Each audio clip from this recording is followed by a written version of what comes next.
Edge Boston వేదికగా జరిగిన రెండో టెస్ట్లో ఇంగ్లాండ్పై టీమిండియా ఘన విజయం సాధించింది. అసాధ్యం అనుకున్న రికార్డును సొంతం చేసుకున్న భారత జట్టుపై సర్వత్రా ప్రశంసల వర్షం కురుస్తోంది. అదీను ఇంగ్లాండ్కు చెందిన మాజీ క్రికెటర్ల నుంచే అభినందనలు రావడం గమనార్హం. ఇంగ్లాండ్ బజ్బాల్ క్రికెట్ కు ఇతర జట్లేమన్నా జంకుతాయేమో కానీ భారత్ మాత్రం భయపడదని మాజీ ఆటగాడు మాంటీ పనేసర్ అన్నాడు. అలాగే మైదానంలో ప్రశాంతంగా ఉండే శుభ్మన్ గిల్ ను విరాట్ కోహ్లీ సారథ్యంతో పోల్చడం కూడా సరైంది కాదని ఇంగ్లాండ్ మాజీ కెప్టెన్ నాజర్ హుస్సేన్ తెలిపాడు.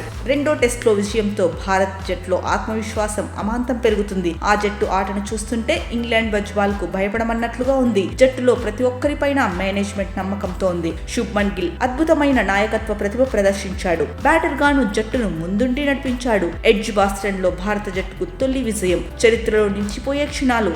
ఈ ఉత్సాహంతో లార్డ్స్ లో మరింత దూకుడుగా ఆడే అవకాశం ఉంది. ఇంగ్లాండ్ పై 20 వికెట్లు తీయడం అతిపెద్ద అచీవ్మెంట్. బౌలింగ్ కాంబినేషన్ బాగుంది.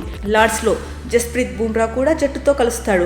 అప్పుడు టీమిండియా బౌలింగ్ అటాక్ మరింత బలంగా మారడం ఖాయం.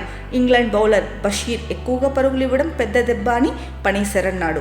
శుభ్మన్ గిల్ కు కెప్టెన్ గా ఇదే తొలి సిరీస్. హెడింగ్లేలో అతడు సారథిగా అనిపించలేదు. సీనియర్లతో పాటు డగౌట్ నుంచి సలహాలు తీసుకుంటూ కనిపించాడు. కానీ రెండో టెస్ట్ లో మాత్రం చాలా పరిణితి సాధించాడు. ఓడినప్పుడు కెప్టెన్ ను విమర్శించడం, గెలిచినప్పుడు పొగడటం చాలా ఈజీ. మొదటి మ్యాచ్ లో ఎక్కువగా ఇతరుల సలహాపైనే ఆధారపడినట్లు అనిపించింది. ఇప్పుడు కూడా పంత్ కేఎల్ నుంచి సాయం తీసుకుంటున్నప్పటికీ స్వతహాగా నిర్ణయాలు తీసుకుంటూ నిఖార్సైన కెప్టెన్ లా కనిపించాడు.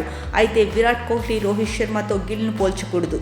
ఈ యువ బ్యాటర్ మైదానంలో ప్రశాంతంగా ఉంటూ నడిపిస్తోన్న తీరు అభినందనీయమని నాజర్ హుస్సేన్ వెల్లడించాడు.